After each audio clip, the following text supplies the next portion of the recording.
Fatality.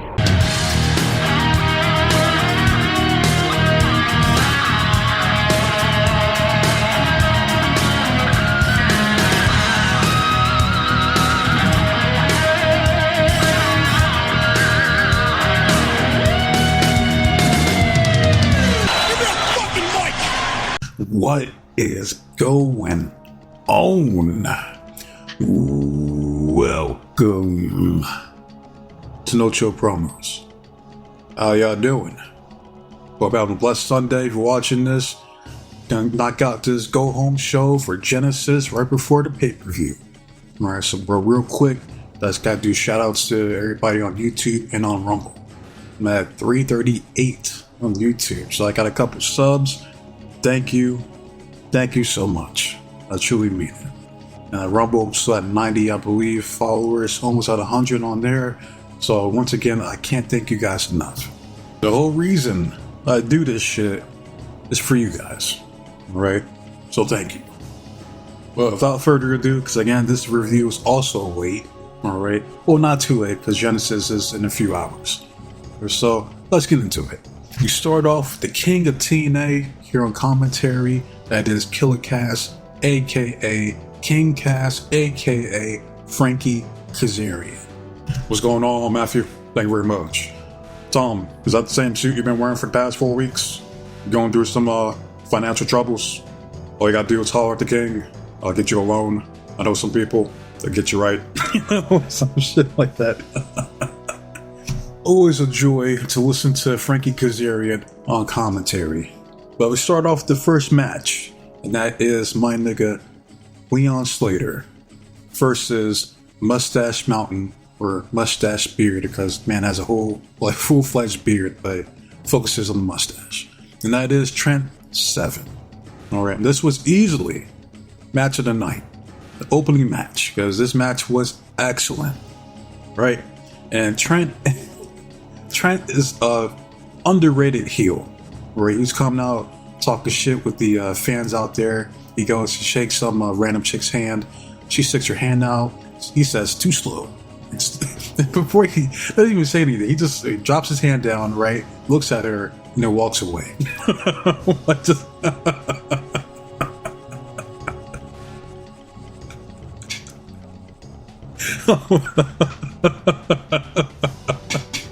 I was laughing my ass off when I seen that shit.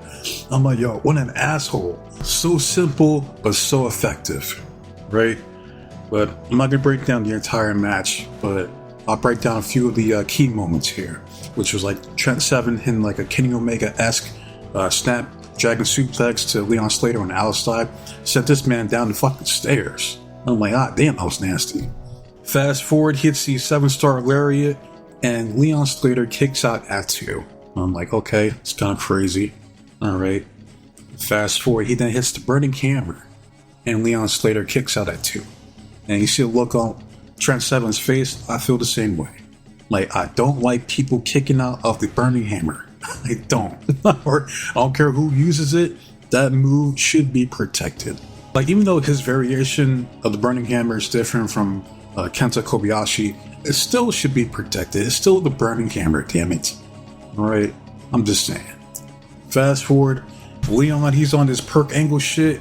Remember the episode? Well, I don't remember the specific episode, but it's they use it in the montage for like the intro for TNA, where Kurt Angle, he does like that tope con hilo essentially off the ramp to Abyss, and he was like, yeah! Oh my gosh! Unbelievable! Oh my god! This dude's hopped up on fucking 20 perks, that night. Alright? Yeah, Leon has a similar moment here, to where he just does this massive fucking leap off the ramp onto Trent Seven. Crowd went fucking crazy. He then hits the Swanton for a 50 splash to Trent Seven for the 1-2-3. Leon Slater goes over. Leon Slater is still my number 1 pick to become the next X Division champion. After the match, we see Trent Seven bowing down, paying his respects to the young man. And can't blame him. Right, Leon, he's been killing it ever since he's been back here at TNA. Where I believe he went to Japan, if I'm not mistaken.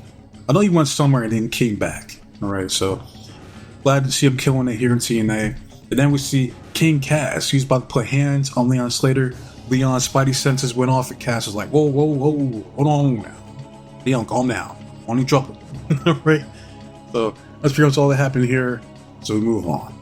Next, we get another video package for I Believe in Joe Hendrick. So again, it's now or never.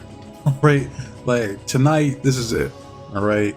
Like, he had opportunity after opportunity to win the big one. If he doesn't win it here, then again. You're done. You're washed. It's over.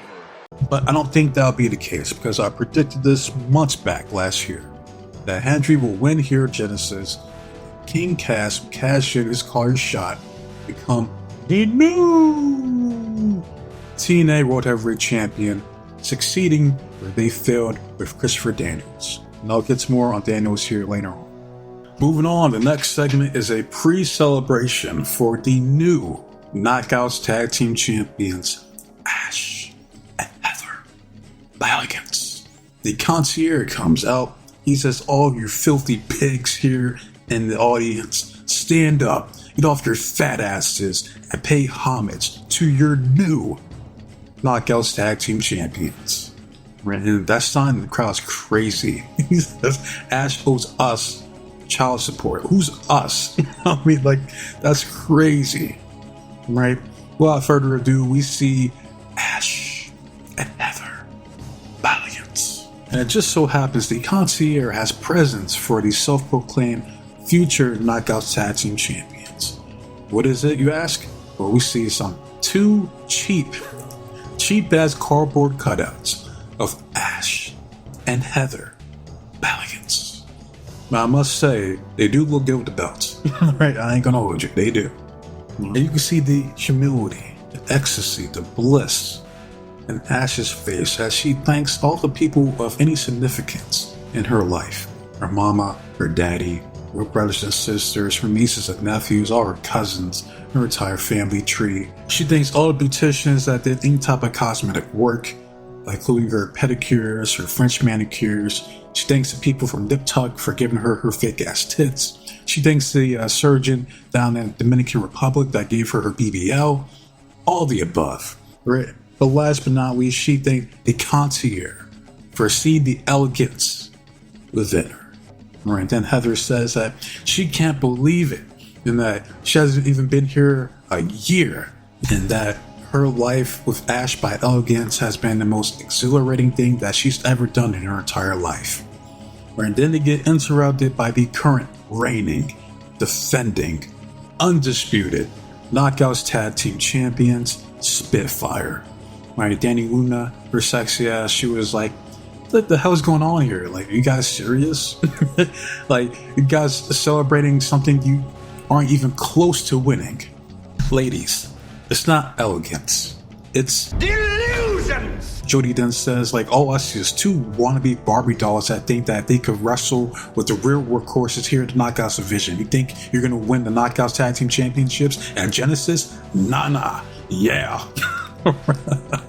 Ash Balligans says that you two don't even deserve those belts. Spitfire then, they heard enough. So they both threw happy asses up out the ring. Poor Heather. Like, now, viewer discretion is advised, right? Because this was brutal. The first victim is the fake Heather Balligans.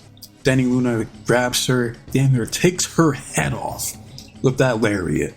Jody then raises her up in a military position or gorilla press position, and then breaks her back and makes her humble like she's the Iron Sheik, or Shao Kahn breaking Kodo Khan's back in Mortal Kombat X. It was, I just imagine if JR was on commentary for this shit, he'd be like, by God's my witness, she's been broken in half. Oh, good God almighty. Or some shit like that. Jody then commits a fatality by ripping her torso clean off. Right? Like she's fucking Sub-Zero or Scorpion or some shit. This was gruesome. Okay? But it doesn't end here. Because Ash, she's pleading, crying, like, please don't take the fake me out. Don't do it. Spitfire says, fuck you. Right? They grab the fake Ash Balligans. hit their tag team finisher, that pressure driver, whatever the fuck it's called. We then see another fatality by Danny Luna decapitating the fake Ash Pelicans. Alright, where we see a live beheading here on Access TV. Right, uncensored. Right, the definition of gruesome. Right, she then throws the decapitated head towards Ash and Headed by Elegance, and then they're crying, hearing fucking distraught, disbelief, heartbroken. You know, they don't know what to do. Right, they just witness this barbaric actions from Spitfire, just brutalizing their fake bodies. Right, horrible. Prayers to Ash and Headed by Elegance. But that's all I have here in this segment, so we move on. We then go backstage with the Sweet Gia, Sami Callihan, and the reigning, defending, undisputed digital media and international heavyweight champion. Is that the name of the belt? I believe. PCO. PCO was speaking his Francanese. He was like, basically, right? Sami was like, did you get that? No, don't worry. I'm fluent in Francanese. I got you. He says that two monsters are going to go out there and face one of the greatest tag teams of all time, the Hardys. Then PCO was like, Sami then says that PCO thinks you're doing a wonderful job, Gia. Very thorough, very professional. Gia was like, oh, thank you. So PCO, it's not enough that he has stuff to land her. He's trying to add Gia to his roster as well. And I can't blame him, right? Game recognizes game. Props to him. Big ups to PCO. But we move on. The next match is a tag team match of, hold on, wait a minute now. First Class. They're going up against the World Class Maniac, Eric Young, and Steve Macklin. During their entrance, they were showing love to some actor named Judd Lorman and his two sons. I guess he's on some show called SEAL Team on Paramount Plus. Am I going to watch it? Probably not. Right, I just got done watching Euphoria, which was extremely zesty, but it had its moments, right? And that's like a one-time watch, because some of that shit was disturbing, to say the least. And I'm waiting for Reacher and Invincible next month, so that's what I'm looking forward to, but I digress. So moving on, see Casey's talking to shit. Eric Young, he then proceeds to go upside this man's head. Smacks the shit out of him, right? Even AJ, he was like, damn, that hurt my head. Damn. Fast forward, AJ, he's doing the money with the crowd, right? Fast forward, the whole crowd then does it. It's like, money, right? And then they boot him after the fact, right? Then we see AJ, he's putting his hands on Judd, right? Top flight security breaks him up.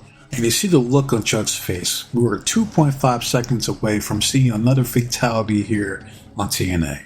But we fast forward to the finish, which was EY hitting the world-class elbow drop to Casey for the 1-2-3. The system then comes out, and do you wanna know something? Well, she didn't say it this week, but they just came out and they were like, yeah, we're not impressed. We're gonna whoop your ass at Genesis because you always trust the system. That's all that happened here, so we move on. Next, we see an excellent video package of the confessional between Rosemary and the current reigning, defending, undisputed TNA Knockouts World Champion, Włodarusza Slamovic. Right? Basically, Masha was like, look, don't blame me because in the past 7 years, you've seen knockout after knockout pass you by. Right? Maybe it's because you suck. Right? Then Rosemary was like, no. We had it all here in TNA before you even stepped foot in this company. The Monsters Ball, the Demon's Den, the Knockouts World Championship. And with the guidance of Raven and his Clockwork Orange match, we will take back what is rightfully ours. Masha then says, well, either I'm going to reach for the sky, boy, or I'm taking you to hell with me. That's pretty much it. That's the gist of it. Now, it's shit like this to where TNA does not get enough credit for their production, because this is how you build up a feud within a relatively short amount of time. Now, do I believe Rosemary's going to win? Nah, I don't. But I wouldn't be mad if she does.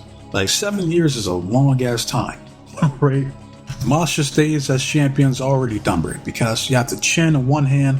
The chin says, "Know your damn role." And it's only a matter of time before she enters the title picture for the Knockouts division. Then there's Rosemary, who has the credentials to be champion again. Will she? That remains to be seen. So I don't know, but what I do know is that it should be a good match. And that this was one of the highlights here on this go-home show. But we move on. Next, we find ourselves looking down the barrel of a weapon. As the Northern Armory comes out, we see Simon Gulak, then Non-Diesel, and Perk Alexander. And before he could even cut a promo, the crowd here in Hotlanta, AT out there like, bald ass head, bald ass head, bald ass head. Completely disrespectful to the walkie weapon. Josh says, "I hate to be the bearer of bad news. I was scheduled to have a match against Mike Santana at Genesis this weekend, but it turns out Mike Santana ain't gonna make it to Genesis." Then, speak of the devil, we see my nigga Mike Santana. He comes out in the crowd pops. He says, yeah, look at that bald ass head in the middle of that ring. Crowd chants, bald head, bald head, bald head, or baldy, baldy, baldy. It's like Rodney Dangerfield out there, rest in peace. I get no respect. Fast forward, Santana says, the match is still on. I've been beating the odds my entire life. You see what happened to the last son of a bitch that screwed me out of my opportunity for the TNA World Heavyweight Championship. I went through the whole damn system by myself. I did that. And best believe at Genesis, the match is still on. I'll go through the whole damn Northern Armory if I have to. Because at Genesis, it's going to be the standard. Josh Alexander versus the illest, the realest, Mike Santana, in an I Quit match. And then Josh was like, he's like, really? Like, have you lost your damn mind? Like, never, ever will you make the standard say I quit. But just in case, by some miracle, you do, I'll look you dead in your eye and shake your hand. But listen to me when I say this, Mike. All right, this is as real as it gets. That will never, ever happen. I'm the standard here. I'm the best here in TNA. And I guess you really don't know when to quit, do you, Mike? But I'll teach your ass a lesson that you should have learned a long time ago. That your position here in TNA, it ain't at the top. It's not where I belong. It's at the very bottom where you have been the past 5 years, your whole entire life here in TNA, and that's at the bottom of the card. Mike just says, yeah, I got you all flustered. I can see that big ass face from here, that bald ass head of yours. That's all Mike can say. Only thing he could do is just roast Josh's lack of hair on top of his head. All right, that's his only weakness. It is kryptonite. Mike says, listen to me when I tell you this. After I beat your ass at Genesis and I make you utter those 2 words, I quit, you will have no choice but to look me dead in my eye and acknowledge that I am the new standard here in TNA. That's pretty legit. So, good exchange. I'm enjoying this feud between Josh Alexander and Mike Santana. But it comes at an end here at Genesis. And most likely, Santana's going to go over. Alright, especially when Josh says that it's never ever going to happen. That means it's going to happen. Right, this reverse psychology. And normally in I Quit matches, the babyface usually goes over. Unless it's like some crazy like finish to where it's like, what was it? Was it John Cena versus Edge? The I Quit match was like Edge had like fucking Cena's dad. And he's about to put hands on him and like fucking break him in half. And then Cena was like, I quit. Some shit like that. Some crazy shit like that to where I guess it would be like Santana's mom or fucking like his poppy and fucking audience, right? And then Josh takes his ass out and he's like 2.5 seconds away from hitting the C4 spike on his ass. And then Mike was like, I quit. I quit, damn it. Be some shit like that. That'd be the only fucking way Josh Alexander wins. So yeah, I'm going with Santana at Genesis, but nonetheless, the match should be a certified banger. Best believe. But we move on to the next match, and we have 2 of the underrated talents here in TNA, and that's Laredo Kid, and he's going up against What's My name something. Jake something. Good ass match. It was short, but fast forward to the finish, which was Jake something hitting a nasty, and I do mean a nasty avalanche sit-out powerbomb to Laredo Kid from the top rope for the 1, 2, 3. Jake something goes over.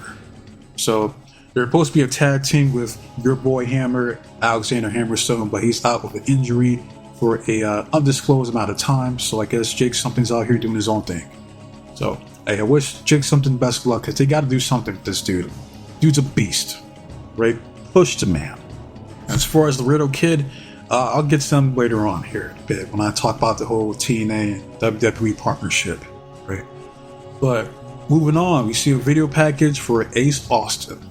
He was just discussing his friendship, his bond that he developed with Chris Bay over the past few years, all the peaks and valleys, that they went through together.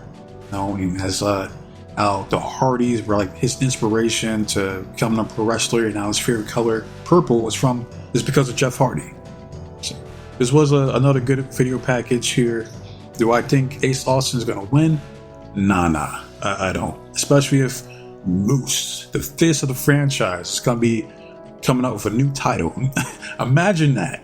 You have a new title just to lose it 15 to 20 minutes later. You know what I mean? Like, it ain't going to happen. But, it could. Never say never, so they say. But I highly doubt it. But nonetheless, a match should be another banger. A possible match of the night. At least two. Just saying. But, gotta keep it moving.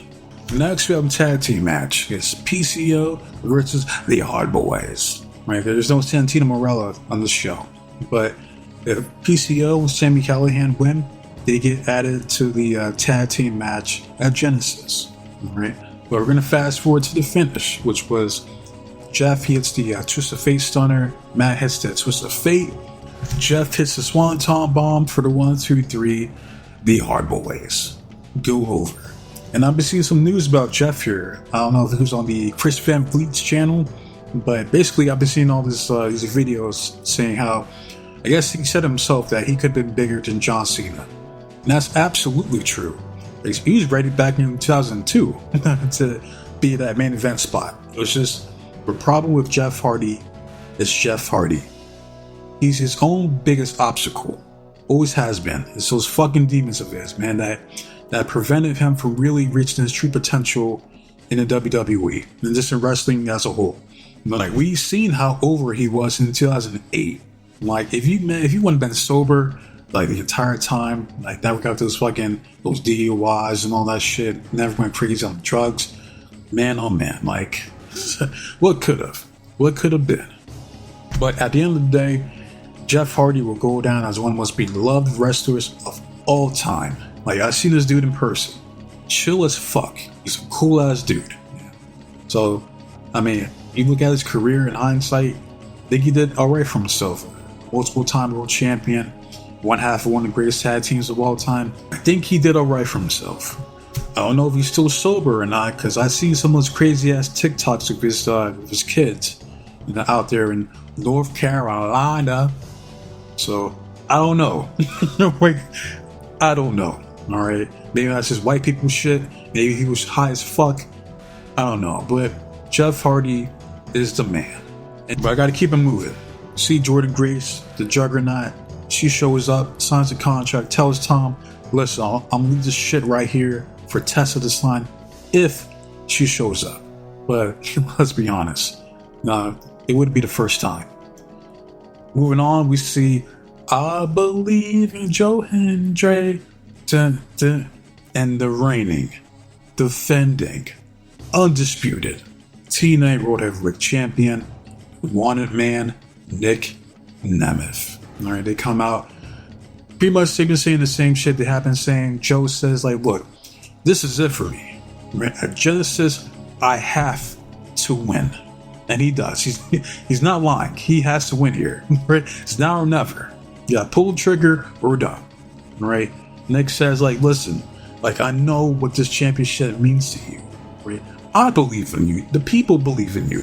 But you gotta understand, being champion is a different level you gotta be champion every single day. This company depends on you to hold it, to lift it, to take it to greater heights than ever before. And to be honest, kid, I don't think you can do it. But listen, as far as JBL, is concerned, I have fuck all to do with him. Because don't forget, he put hands on my brother, laid his ass out. All right, when I came to, all I seen was him laying him out. I didn't see him attack you. Like, I had nothing to do with it. Where Joe was like, okay, let's say you are telling the truth. Well, there's this one thing that doesn't make any damn sense to me. Then we see Nick Nemeth's brother in this cheesy ass fucking theme song. Let's go hunk. Let's go hunk. Let's go hunk. More like go home punk. You sung punk. You're a jobber. Nick Nemeth's brother comes out. He says, listen, man, he sounds so much like Seth Rollins, man. I can't unpicture it now. It's like, man, he should have came out. He's like, nah. No way. I don't think so, pal. That's not how this works. I wish he would have came out and said just like that.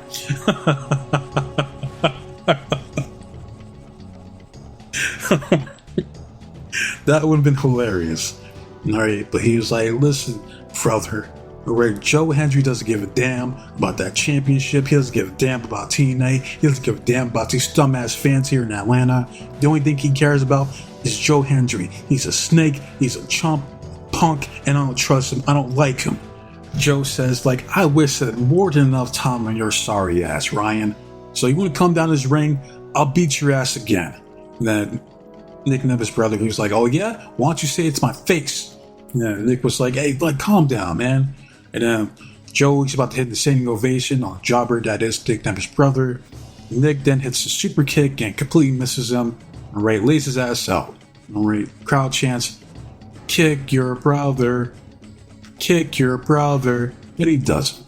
And that ends the segment. So they're telling a story that Nick feels conflicted. He's trying to be the bigger man here. Right, but his brother is a complete nuisance to his life. We then see, do you smell what the chin is cooking? The chin says, know your damn role. She comes out, Tessa Blanchard, signs a contract, puts her hands on Tom. Tom, his life flashed before his eyes. Tessa's about to end this dude's life. Jordan Grace comes in for the save, throws his bitch over the barricade, yells in her face, and mind you, I've never seen Jordan Grace this fired up. Ever. I mean, ever her entire career. She says,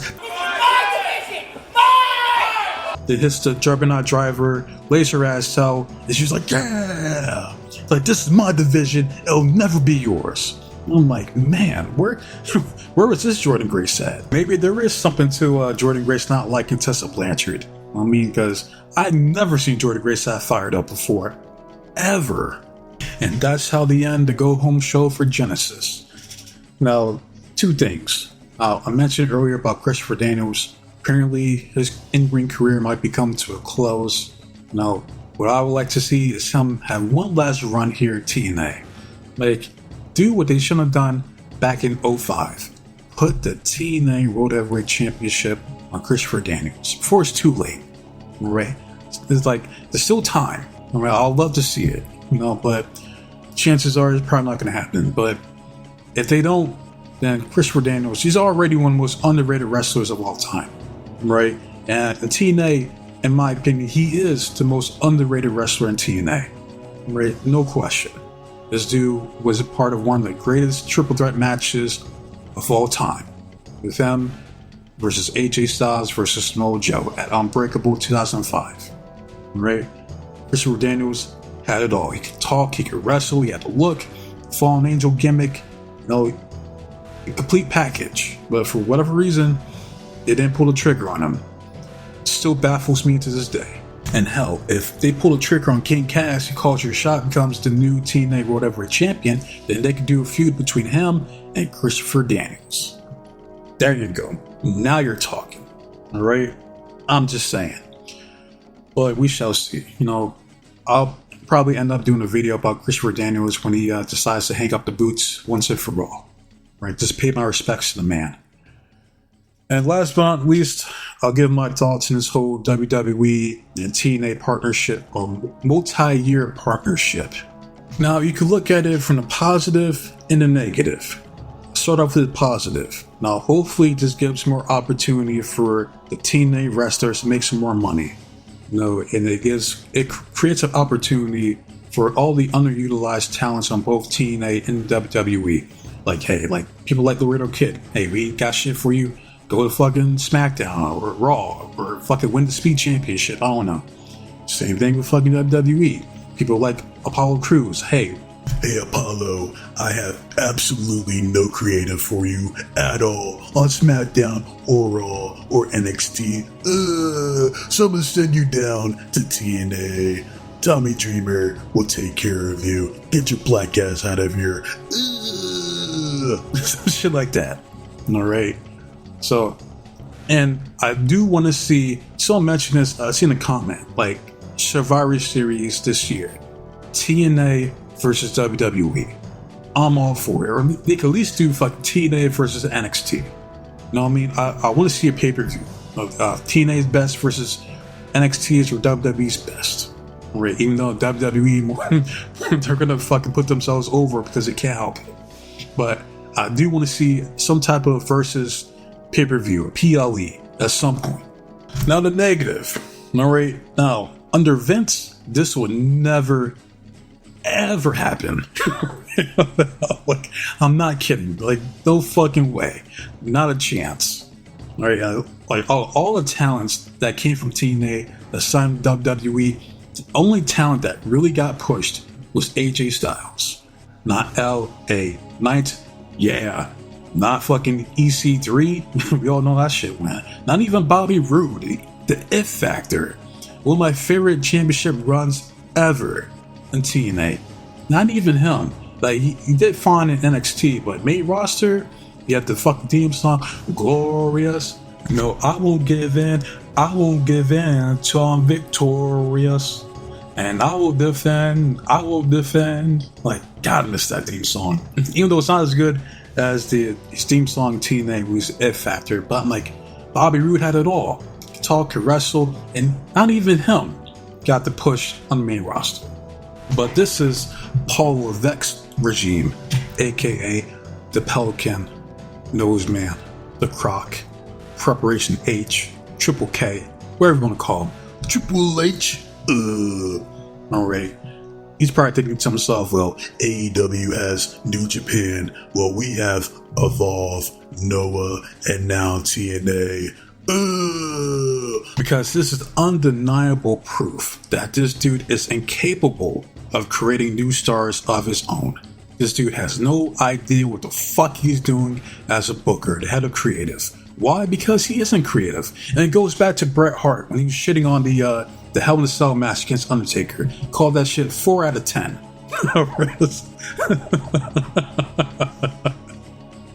Which is hilarious.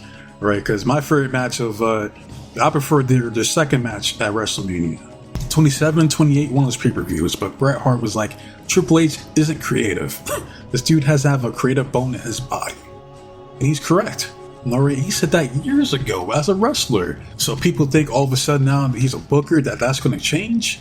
Absolutely not. It just exposes him for the doofus on the wall that he always has been. Alright? As CM Punk once said. Now, I'm going to break this down Barney style. Here's what's going to happen. Alright? Triple H is going to poach talents like TNA. They're going to do all the work. Alright? He's going to swoop on in and take all the credit. Watch him go out there and cut a promo. He's like, I am the game. I am the COO of the WWE. And now, because of my complete genius, I'm brilliant. I created stars like Josh Alexander. I created Joe Hendry. I created Moose. I created Jordan Grace. I saved Tessa Blanchard. It was all me. That's what's going to happen. He's relying heavily on other companies like TNA to do his light work for him because he can't do it himself. He doesn't know how to. The only person, and I'll keep on saying this, the only person, Paul Levesque, Triple H, knows how to book. It's himself. And that's all I gotta say about this shit. So, love it, hate it, comments, shout out to the channel. It's all the same to me. I just want to see the engagement and the feedback from you guys. Alright? As far as the next video, tomorrow will be the review for Genesis. And after that, be Raw. Try to do the Royal Rumble video, the Odyssey Jones video, actually got to do the NWA video. So, got a lot of shit on my plate. You know, there's always something going on. Right? But I wish enough for you guys this time. So, with that said, be safe, be blessed, take care of yourself, protect you and yours, your loved ones, stay warm, stay dry, stay frosty. But most importantly, trust in God. I'm out of here. Until next time, adios.